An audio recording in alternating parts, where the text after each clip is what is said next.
하나님 말씀을 함께 보겠습니다. 역대하 14장 11절과 12절 말씀입니다.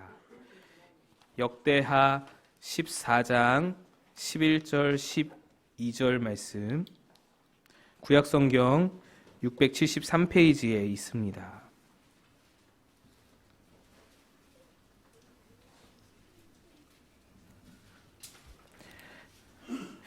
우리 한 절씩 합독하겠습니다. 우리 두 절밖에 되지 않으니 합독하겠습니다. 시작. 아사가 그의 하나님 여호와께 부르짖어 이르되 여호와여, 힘이 강한 자와 약한 자 사이에는 주밖에 도와줄 이가 없사오니 우리 하나님 여호와여, 우리를 도우소서. 우리가 주를 의지하오며 주의 이름을 의탁하옵고 이 많은 무리를 치러 왔나이다. 여호와여, 주는 원하건대 사람이 주를 이기지 못하게 하옵소서 하였더니 여호와께서 아사와 유다 사람들 앞에서 치시니 구수 사람들이 도망하는지라. 아멘. 할렐루야. 여러분 다들 건강하시지요? 요즘 이 건강이 참으로 큰 이슈가 되면서 여러 가지 걱정이 많으신 줄로 압니다.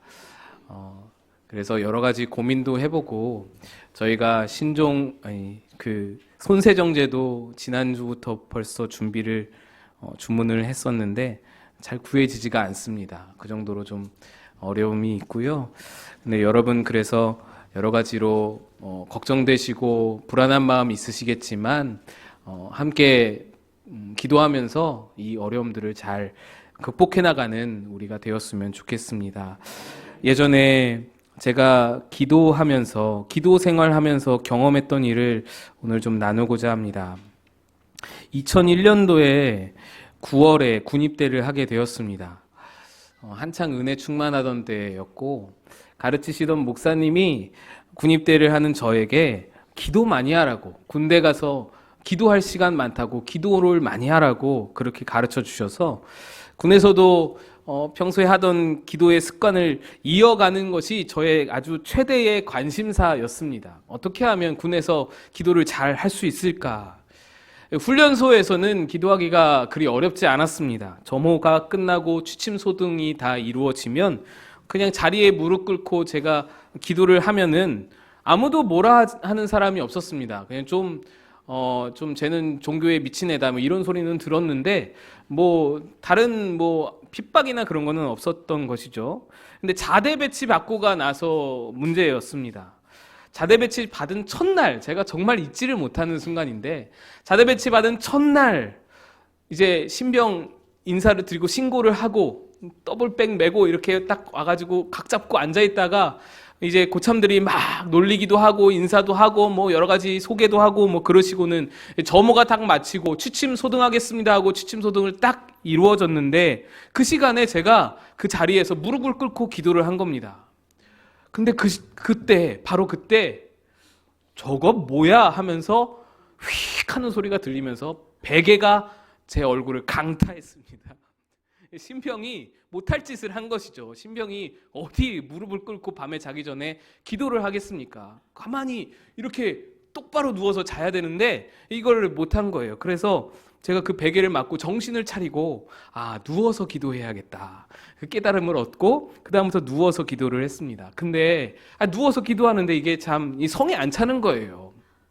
지금은 믿음이 별로 없고 타락해가지고 누워서 기도 잘할 것 같은데, 아멘 하면서 기도 잘할 것 같은데 그때는 그러지가 못했어요. 그래서 어떻게 하면 기도를 더 할 수 있을까? 어떻게 하면 기도를 제대로 할 수 있을까 생각에 화장실을 찾아간 것이죠. 그래서 화장실에 변기를 뚜껑을 닫아놓고 그 위에 딱 무릎 꿇고 앉으니까 사이즈가 딱 맞는 거예요. 화장실 수조에 손을 올리고 거기서 기도를 하고, 또 아침에 이른 아침에 이제 불침번에게 나중에 조금 계급이 올라가서 일병쯤 되었을 때는 불침번에게 깨워달라 그래서 새벽에 홀로 교회를 가서 이제 기도를 하고 했습니다. 혼자 새벽 기도한 것이죠. 제가 군대에서 그렇게 기도를 하다가 별명을 아멘이라고 얻게 되고 또 보직도 군종을 받게 되었습니다. 당시 저희 부대의 군종은 대대 군종이 아니고 여단 군종이라서 아예 보직이 군종이었습니다. 그래서 처음에는 무전병으로 갔지만 이 군종을 받아가지고 아예 교회에서 이제 교회 일을 돌보는 그런 군종이 되었어요. 워낙 제가 막 이렇게 열심히 하고 근무 시간이 주일 예배랑 겹치면은 이거 제발 바꿔달라고 막 안절부절하고 막 맞고 막 때리고 그런데도 제발 바꿔만 주시라고 아무리 때려도 괜찮다고 그러니까 이 고참들이 질려가지고 군종을 시켜버리신 거예요. 그런데 여러분 제가 그렇게 이제 기도 생활을 해 나가고 있는데 그 정도면 지금 생각해도 열심히 기도했다 싶어요. 열심히 기도하지 않았습니까, 여러분? 20살, 21살에 군대 그 근무 쓰는 것도 참 피곤한데 새벽 기도하고 밤에는 화장실 가서 기도하고 참 좀 괜찮게 기도했다 생각이 들어요, 저는. 끈기 있게 기도 생활을 했다. 근데 그렇게 기도 생활을 하면 뭔가 좀 달라져야 되잖아요. 그렇게 기도하면 뭔가 좀 보이는 게 있어야 하잖아요. 뭐 내가 2등병이고 1병이라는 계급으로 뭐 별것 아니지만 하나님께서 좀 능력을 베풀어 주시고 고참들에게도 조금 영향력 있는 삶을 살고 뭔가 고참들이 좀 잘 대해주고 중대장님이 행정관님이 좀 잘 대해주시는 뭔가 좀 이 차이가 있어야 하지 않겠습니까? 근데 그런 게 전혀 보이지를 않는 거예요. 아무리 기도를 해도 핍박은 여전하고 아무리 기도를 해도 계속 구타와 뭐 여러 가지 욕설과 뭐 그런 것들은 계속되고 심지어는 중대장님도 행정관님도 저를 그냥 괴롭히기만 하는 거예요. 중대장님은 술 마시고는 술 잔뜩 마시고는 맨날 교회 오셔서 꼭 교회에 오셔서 토를 하세요. 어디 다른 데서 안 하시고 꼭 교회에 오셔서 술 마시고는 이제 마음에 이게 죄책감이 있어서 교회 다니셨던 분이라 죄책감이 있어서 아유 내가 회개해야 된다고 교회에 오셔서 꼭 교회에다 같은 자리에다 토를 하세요. 그걸 닦느라고 제가 얼마나 고생을 했는지 모릅니다. 그 닦으면서 많이 울었어요. 하나님 이게 뭡니까? 내가 이게 기도를 그렇게 하는데 뭔가 좀 복을 받는다든지 뭔가 교회도 잘 된다든지 뭔가 그런 게 있어야 되는데 보이는 게 없고 오히려 더 안 풀리고 힘들림만 쌓이는 거예요. 그래서 이 기도에 대해서 회의를 느꼈던 경험이 있습니다. 이거 시간 낭비 아닌가? 이거 체력 낭비 아닌가? 쓸데없는 일 아닌가? 의심이 들었던 것이죠. 그러던 순간에 군대에서 수련회를 갑니다. 여러분 군대에도 여름 수련회가 있습니다. 대한민국 전 군에 소속된 군종병들이 이 예비 군종병, 군종병 다 모아서 군종 집체 교육이라는 것을 해요. 그래서 그 군종병 특기 교육, 집체 교육 뭐 이렇게 이름을 붙여서 수련회를 하는데 거기에 이제 참여를 하게 됩니다. 청년부 수련회랑 똑같다고 보시면 돼요. 똑같습니다. 찬양팀 찬양하고 목사님 설교하시고 뭐 기도하고 다 똑같은데 다른 점이 두 가지가 있어요. 한 가지는 찬양 인도하시는 목사님이 군복을 입고 하세요. 설교하시는 목사님이 군복을 입고 하세요. 그게 다르고요. 또 다른 것 한 가지는 자매가 없어요.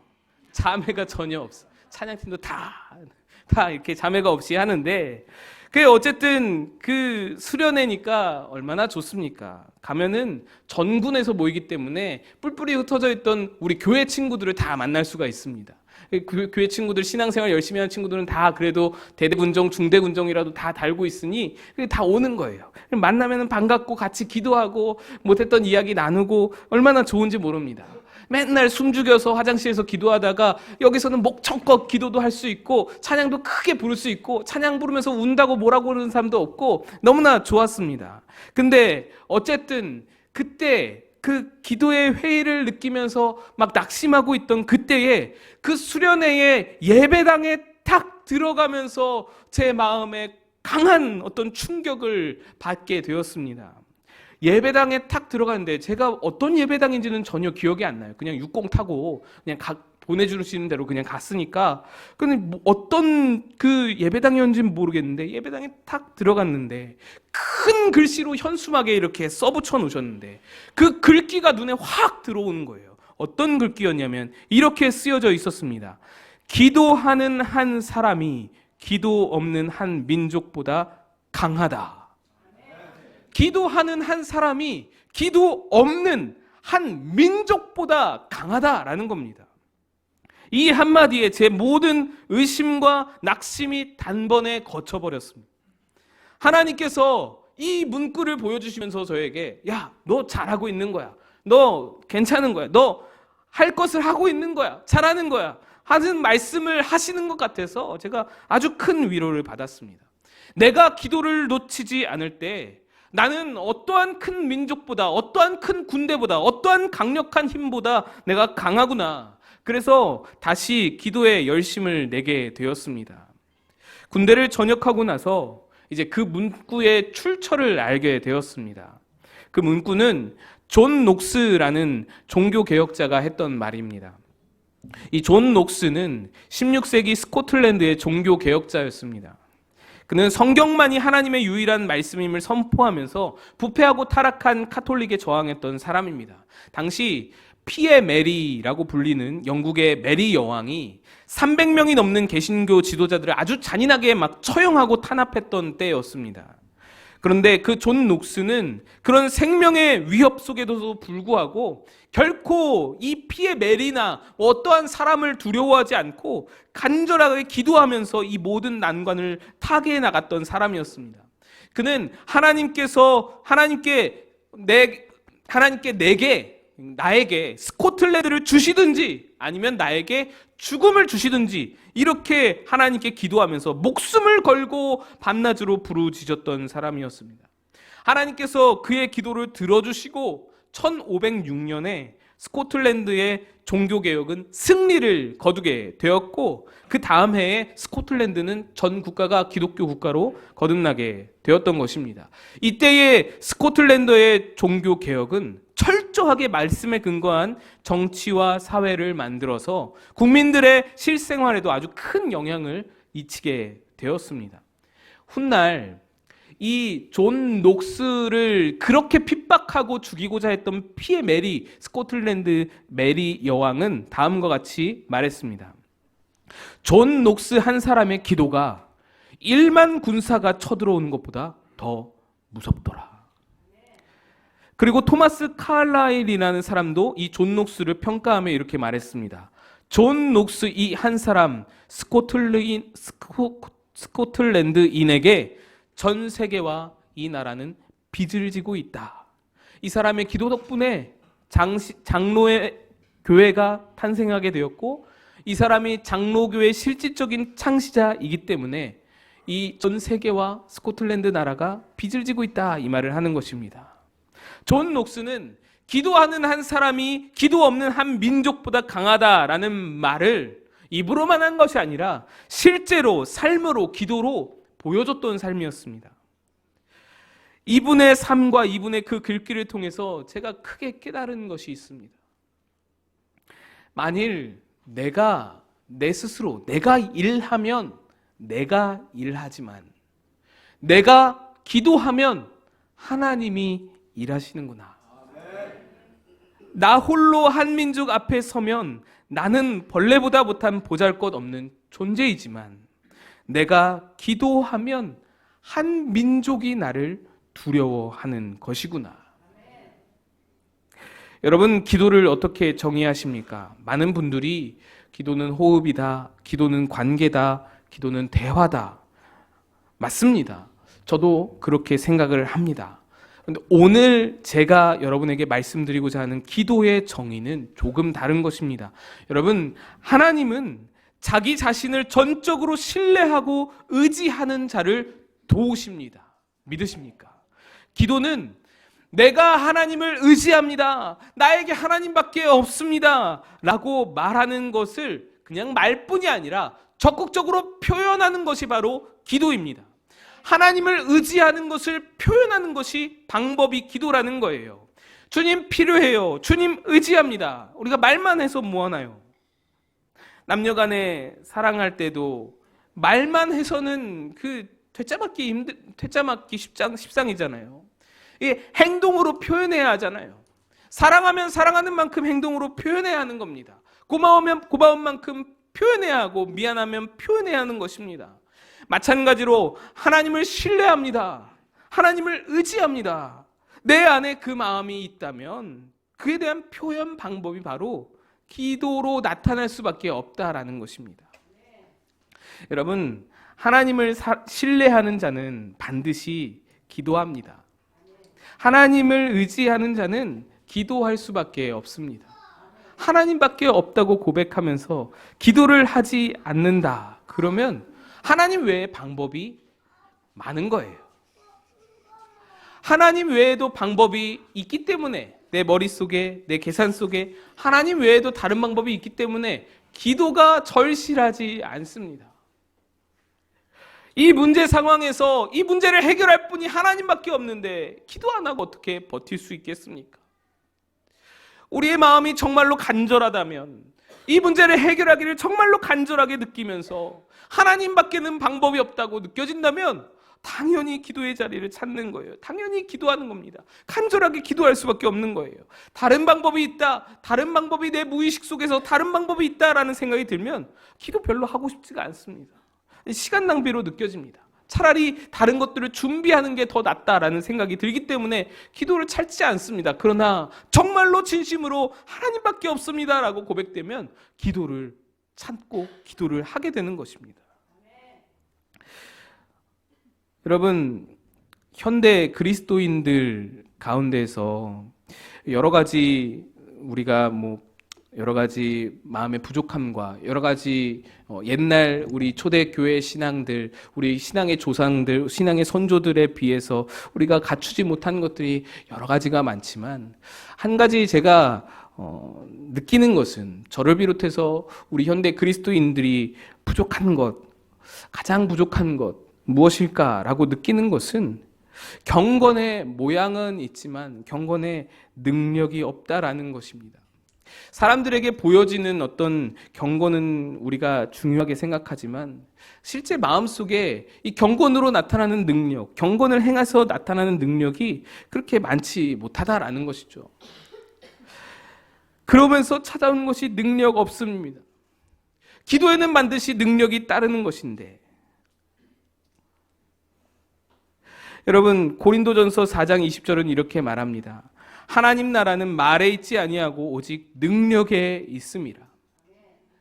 말만 하는 것이 그리스도인이 아니라 능력을 행하는 것이, 능력을 가지고 살아가는 것이, 어떠한 어려움에도 대처할 수 있는 능력이 있는 자가 그리스도인의 삶이고 하나님 나라를 소유한 삶이라는 것을 고린도전서 4장 20절에서 말하고 있습니다. 아는 것이 많고 배우고 들은 것이 많아도 능력이 없는 것은, 모양은 있고 말은 할 줄 알지만 실질적인 영적인 행동인 기도, 말씀 묵상, 이런 시간이 우리가 잘 못하기 때문에, 없기 때문에 능력이 없어지는 것입니다. 여기서 능력이라고 하는 것은 내 마음대로 내 뜻대로 뭔가 뭘 조종하고 통제하고 환경을 마음대로 바꾸고 상황을 마음대로 바꾸는 것을 말하는 것이 아닙니다. 내 어그러진 마음을 회복할 수 있는 능력, 내 안에 찾아온 슬픔을 해결할 수 있는 능력, 여러 가지 환경을 극복할 수 있는 능력, 손해보더라도 남을 사랑할 수 있는 능력, 말씀대로 살아갈 수 있는 능력, 기꺼운 마음으로 희생과 헌신을 감수하는 능력, 원수 같은 사람도 사랑할 수 있는 능력, 이 모든 능력이 바로 경건의 능력인데 기도에서 이 능력들이 다 시작된다라는 것입니다. 기도 말고는 이 능력을 얻을 방법이 없다라는 것입니다. 여러분, 하나님의 능력이 이토록 무력한 인간에게 임하기를 원하신다면 기도가 유일한 답이라는 것입니다. 오늘 본문은 무력한 아사왕이 기도함으로 전쟁을 승리하는 장면입니다. 구스라는 이민족이 100만 대군을 이끌고 남유다를 침공해 왔습니다. 그리고 그 군대에는 300대의 병거가 있었습니다. 그에 맞서 아사왕은 30만의 창병과 28만의 궁병으로 맞섰습니다. 열세인 것이 확연히 드러나는 가운데 그는 여호와께 부르짖었습니다. 그의 기도문이 11절에 담겨 있습니다. 11절 함께 읽습니다. 시작. 아사가 그의 하나님 여호와께 부르짖어 이르되 여호와여, 힘이 강한 자와 약한 자 사이에는 주밖에 도와줄 이가 없사오니 우리 하나님 여호와여 우리를 도우소서. 우리가 주를 의지하오며 주의 이름을 의탁하옵고 이 많은 무리를 치러 왔나이다. 여호와여 주는 우리 하나님이시오니 원하건대 사람이 주를 이기지 못하게 하옵소서 하였더니. 아멘. 아사왕은 지금 전적으로 하나님만을 의지하면서 나아가고 있습니다. 그의 기도문에서 이 사람은 정말 하나님만을 의지하고 있다라는 것을 지금 이 기도문에서 볼 수가 있습니다. 그리고 결국에 하나님께서 구스군사들을 일거에 흩으시고 멸하셔서 아사왕이 전쟁에서 승리하고 많은 전리품들을 얻게 되는 것을 보게 됩니다. 성경에 이와 비슷한 이야기들이 수두룩합니다. 출애굽한 이스라엘 백성이 아말렉과 전투를 할 때 모세가 기도를 하고 아론과 훌이 그를 도왔을 때 승리한 이야기. 암몬 자손과 모압 자손이 대군을 이끌고 쳐들어왔을 때에 여호사밧 왕이 기도하여서 기적적으로 승리했던 이야기.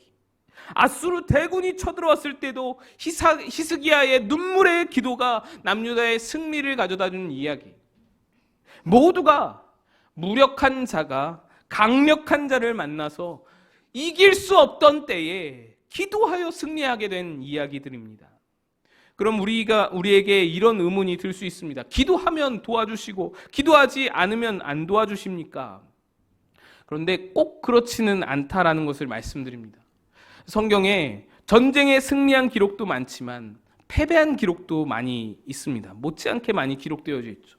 하나님이 돕지 않으시면 이스라엘이 전쟁에서 패배하는 것을 볼 수가 있습니다. 그런데 그러한 경우에 성경을 잘 살펴보면 대부분이 하나님께서 이스라엘 돕지 않으시거나 개입하지 않으신 이유가 무엇이냐면 이스라엘이 다른 어떤 것보다 하나님을 의지하지 않은 것, 다른 어떤 것을 하나님보다 더욱 의지했던 것이 나와 있습니다. 기도를 안 했다기보다는 기도를 안 한 이유가 더 중요한데 하나님을 의지하지 않고 다른 것을 의지한다라는 것이죠. 외국의 그 어떤 힘을 의지하고 군사력을 의지하고 자신의 지혜를 의지하고 자신의 경험을 의지했더니 기도를 안 하는 결과가 나오고 하나님의 도우심을 잊지 못하고 교만하고 오만방자해서 패배하는 결과를 받게 되는 것입니다. 여러분, 하나님을 의지하지 않는 자, 아니 하나님보다 다른 것을 의지하는 자에게는 하나님은 확실하게 개입하지 않으십니다. 내 도움이 필요 없다는데. 하나님의 마음이 그것이죠. 여러분, 그렇습니다. 다른 것들을 의지하고 그것들을 의존하면 하나님은 인간을 도울 수 없습니다. 다른 것들을 의지하면서 표면적으로는 기도할 수 있습니다. 그렇지만 그 기도는 하나님께서 그 기도를 응답할 수 있을까 의문입니다. 다른 것을 의지하는 마음이 있으니 기도자도 별로 절실하지 않을 것 같습니다. 그러나 하나님을 전적으로 신뢰하고 그를 의지한다면 정말 진심으로 기도하게 될 것이고, 아무리 기도를 못하도록 금지하고 아무리 핍박을 가한다 하더라도 기도의 자리를 스스로 찾게 됩니다. 왜요? 방법이 하나님밖에 없으니까. 그리고 하나님은 반드시 그 전적인 신뢰의 기도에 응답을 하시고 절대적으로 그를 도와주시는 것입니다. 그러니 여러분, 기도를 많이 하고 적게 하는 것보다 기도의 양과 횟수보다 훨씬 더 중요한 것은 지금 내 마음이 정말로 하나님을 온전히 의지하느냐 그렇지 않느냐인 것이죠. 진정으로 하나님밖에 방법이 없다고 생각하느냐, 아니면 온갖 계산을 나름대로 다 해두고서 모든 방법과 생각을 다 해두고서 오히려 하나님을 내 생각한 대로 조종하려 하느냐, 내가 생각한 대로 하나님을 움직이려고 하느냐, 이것이 기도의 응답의 기준점이 될 수 있다라는 것입니다. 오늘 아사왕도 바로 그 전적인 의지의 고백을 하나님께 드립니다. 처음에 이렇게 말합니다. 여호와여, 힘이 강한 자와 약한 자 사이에는 주밖에 도와줄 이가 없사오니. 아사왕은 적의 강함을 알았습니다. 자신의 약함도 알았습니다. 그 강함과 약함 사이에 어마어마한 간극이 있다라는 것을 알았습니다. 이 간극은 엄청난 간극이었습니다. 병사의 수도, 무기도, 전략도, 경험도, 사기도 모든 면에서 다 열세였습니다. 그래서 이 커다란 간극은 내 것으로 결코 메울 수 없다라는 것을 알았습니다. 다른 어떠한 인간의 방법으로도 이것을 채울 수 없고 메울 수 없다라는 것을 알았습니다.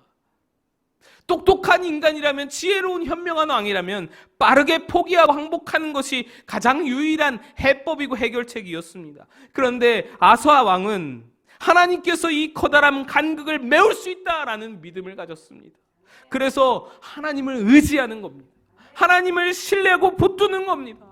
그의 진심을 하나님께 어필하는 거예요. 하나님 도와주소서. 말씀에 나와 있죠. 우리 하나님이여 우리를 도우소서. 우리가 주를 의지하오며 주의 이름을 의탁하옵고. 주를 의지한다고 표현하는 겁니다. 주님의 이름에 의탁한다고 간절하게 표현하는 겁니다. 아사왕이 얼마나 하나님만 의지하고 하나님밖에는 소망이 없는 상황인지 기도문이 잘 보여주는 것입니다. 그리고 나서 이렇게 말합니다. 원하건대 사람이 주를 이기지 못하게 하옵소서. 나는 하나님을 의지하고 저들은 저들의 군사력을 의지하는데 내가 의지하는 하나님이 저들이 의지하는 군사력, 저들이 의지하는 사람에 지지 않게 하여 주시옵소서. 사람이 하나님을 이기지 않게 하여 주시옵소서. 여러분, 바로 이것이 진짜 기도입니다. 기도는 하나님을 간절히 진실되게 의지하는 데서 출발합니다. 하나님을 향한 신뢰함을 표현하는 것이, 의지함을 표현하는 것이 기도입니다. 기도가 의지함이고 의지함이 기도입니다. 그래서 하나님을 의지하는 마음은 우리를 분명히 반드시 기도의 자리로 이끌어줍니다. 하나님을 절대적으로 의지하는 자는 기도의 자리를 떠나 살 수가 없는 것입니다. 여러분, 하나님을 신뢰하고 하나님을 의지하십니까? 하나님을 전적으로 의뢰하십니까? 그렇다면 기도하시기를 축복합니다. 사람을 대하여, 세상을 대하여 주님께서 이기시는 방법을 우리에게 기도로 선물해 주신 것입니다. 수많은 사람이 경험하고 수많은 사람들이 간증하는 부분이 이것입니다. 내가 일하면 내가 일할 뿐이지만 내가 기도하면 하나님께서 일하신다. 저는 여러분이 바로 이것을 직접 경험할 수 있기를 바랍니다. 나같이 부족한 자가, 목사님 아니고 장로님 아니고 권사님 아니고 나같이 부족한 자가, 나같이 믿음 없고 연약한 자라도, 형편없는 자라도 오늘도 또다시 넘어지고 죄범하고 하나님 앞에 그렇게 살아가는 나같이 부족한 자라도 하나님을 의지하면서 기도의 자리에 나아가면 하나님이 역사하시고 하나님이 도우시는구나, 하나님의 일하심을 우리 모두가 경험할 수 있었으면 좋겠습니다. 제가 설교 준비를 하면서 한 가지 걸렸던 것이 있었습니다. 우리 김창인 권사님의 소천 소식이 저의 마음을 무겁게 했습니다. 설교를 바꿔야 할까라는 생각까지도 했습니다. 김창인 권사님 기도하는 삶이었거든요. 김창인 권사님처럼 기도하신 분이 또 어디 있겠습니까? 그런데 끝내 병을 이기지 못하고 소천하시게 되었습니다. 물론 제 안에 믿음이 있습니다. 우리 김창인 권사님 하나님 품에 안겨서 낙원에서 우리를 바라보시면서 기도는 좋은 것이야 라고 말씀하고 계십니다. 그런데 우리 안에 이 믿음이 없다면 기도가 무슨 소용인가 라는 낙심을 할 수밖에 없는 상황입니다. 그래서 참 마음이 무거웠습니다. 이것을 어떻게 전해야 할까? 그런데 여러분, 장례를 치르면서 제 마음이 변했습니다. 바뀌었습니다. 김창인 권사님이 얼마나 위대한 삶을 살았는지를 장례를 치르면서 저는 볼 수 있었습니다. 수많은 사람들이 장례식을 찾아오고 수많은 사람들이 장례식장에서 김창인 권사님을 이야기했습니다. 여러분, 저는 거기서 느꼈습니다. 아, 이것이 기도의 능력이다. 권사님 기도의 삶을 살았더니 수많은 사람들에게 놀라운 영향력을 미쳤구나. 권사님을 향하여서 흠잡는 사람, 흉보는 사람 하나 없고 모두가 다 그의 인생을 칭송하고 칭찬하는 그 삶. 어디서 왔겠습니까? 그 능력이, 그 영향력이 어디서 왔겠습니까? 김창윤 권사님이 기도의 자리를 지켰더니 그 능력이 모든 사람들에게 영향력을 주고 사람들이 존경하고 칭송하는 인생이 될 수 있었던 것입니다. 여러분, 기도는 삶의 능력을 공급해주는 그런 원천이 되는 것입니다. 오늘 마지막에 이 우리 본문 이후에 아사왕의 기도했던 결론이 나옵니다. 제가 한번 읽겠습니다. 13에서 15절 말씀입니다. 아사와 그와 함께한 백성이 구수 사람들을 추격하여 그랄까지 이르매 이에 구수 사람들이 엎드러지고 살아남은 자가 없었으니 이는 여호와 앞에서와 그의 군대 앞에서 패망하였음이라. 노략한 물건이 매우 많았더라. 여호와께서 그랄 사면 모든 성읍 백성을 두렵게 하시니 무리가 그의 모든 성읍을 치고 그 가운데에 있는 많은 물건을 노략하고 또 짐승 지키는 철막을 치고 양과 낙타를 많이 이끌고 예루살렘으로 돌아왔더라. 이것이 아사왕이 전심으로 하나님을 의지하였던 그 기도의 결과입니다. 첫째는 이길 수 없는 전쟁을 이겼고, 둘째는 수많은 전리품을 거두려드렸으며, 셋째는 이후로 주변 모든 국가들이 아사왕을 두려워하고 그 두려움 때문에 아사왕은 모든 가는 곳마다 승리를 거둘 수가 있었습니다. 하나님을 의지하고 기도하는 자의 삶, 아사왕 김창인 권사님, 그 삶에는 반드시 하나님의 일하심이 있는 줄로 믿으시길 축복합니다. 기도하는 자만이 이 역사에 동참할 수 있습니다. 내가 일하면 내가 일하지만 내가 기도하면 하나님이 일하십니다. 기도하겠습니다.